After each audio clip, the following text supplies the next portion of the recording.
This heart really is truly deceitful. This heart really, truly is wicked. And though you may read the law of Yah and see what he expects in certain situations, you find yourself not doing these things. A couple weeks ago, Pastor told us to read Deuteronomy 13 again. I was reading it again. I read this chapter, I can't tell you how many times over the years, but in the last week or so, I done read through this chapter again and again and again. And one common thing I see with this is the judgment for these things was death. That was the judgment. The judgment was death. So I'm going to read something to you. Listen to this. This is Deuteronomy 13, verse 6. It says, if your brother, look at the people. If your brother, the son of your mother, thy son or thy daughter or thy Isha of thy bosom or your friend, which is as thine own soul. You hear that? Which is as your own soul. See, that's the initial problem we got. When somebody is with you and you walk in there, I get the soul tie that's going to happen. It's going to be a good one. But what happens when somebody go contrary? Are you able to see that and cut that soul tie? See, look what he says.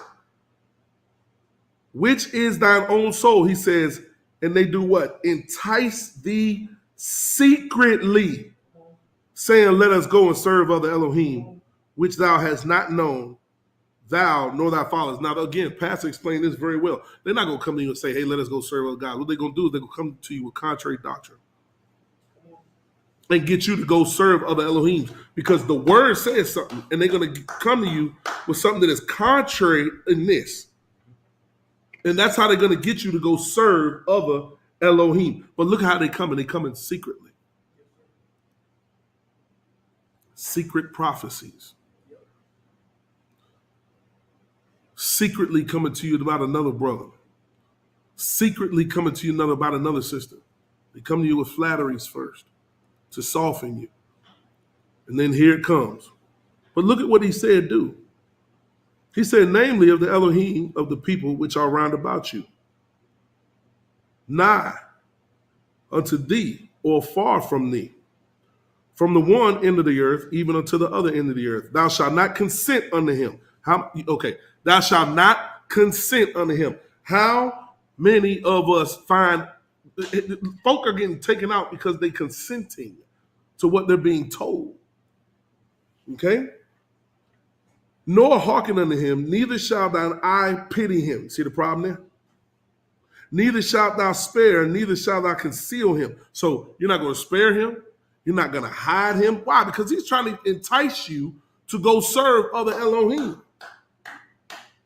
He says, don't pity him. Okay, so consider it. Pastor was talking to me earlier this week, and he was talking about Matthew 24. When two are in the field, two grinding at the mill, one taken, one left. We know the ones that were taken, what their fate was. And we know the ones that were left. Now you got to ask yourself something. Are we left in the same spot? Are we still in the same place?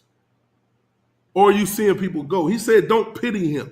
I was sitting there reading in the Dead Sea Scrolls. This has been kind of the subject this week. And then listening to Brother Ellis and Brother Ty and Brother Dex and I forgot it was one more brother on there.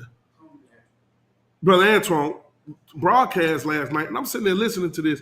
Do you know in the Dead Sea Scrolls it talk about if someone leaves or somebody get kicked out, the same thing, not to have pity on them? But then it turns around and said not only not to have pity on them, but he said if you donate food to them or money, the same thing's supposed to happen to you. Now think about that. Why? Because you are now a partaker in their wickedness. You are telling them I can be rewarded because of my wickedness. Think about this, man.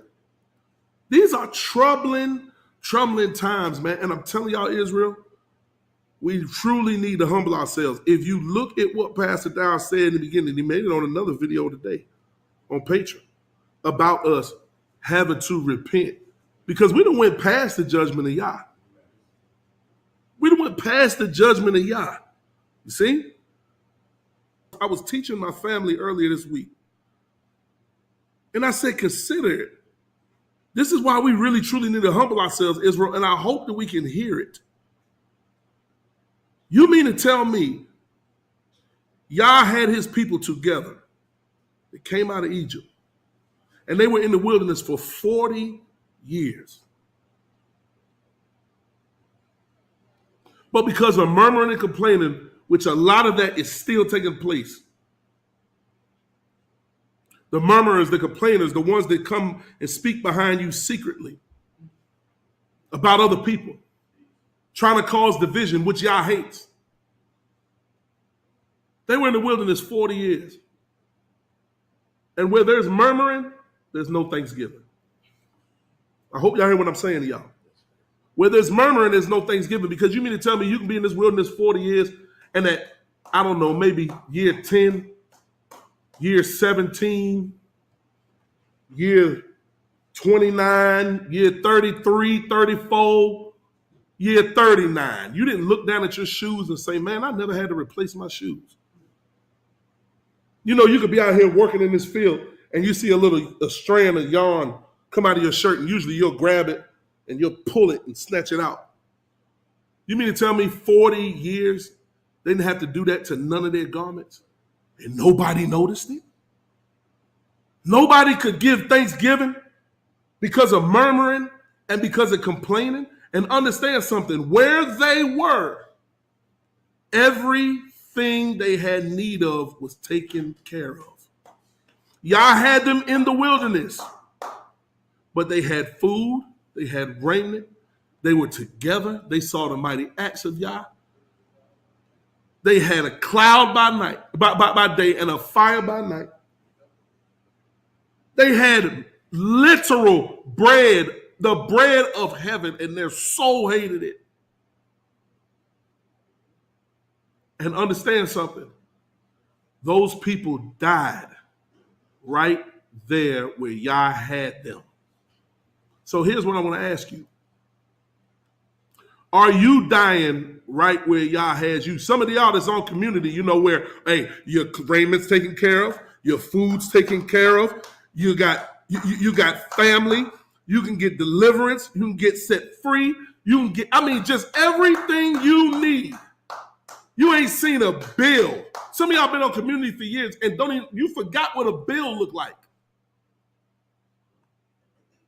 Is it possible that before physical death happened to the Israelites in the wilderness, that a lot of them died right there years before? So now my question is to fast forward to today. Is it possible that a lot of folk is dying right within and around Yah's people who are full of salvation? You see? Because again, this doesn't take a long time. This doesn't happen overnight.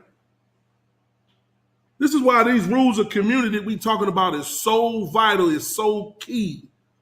Because this don't take no time, man. Last thing, Psalm 101. Read verse 3. Look at what it says. This is David speaking. Okay, go ahead. I will set no wicked thing before my eyes. Mm-hmm. I hate the work of them that turn aside. It shall not cleave to me. He said, I hate the work of them that turn aside. I challenge y'all to go look in the ancient Hebrew lexicon. Go look at that. It literally means to rebel.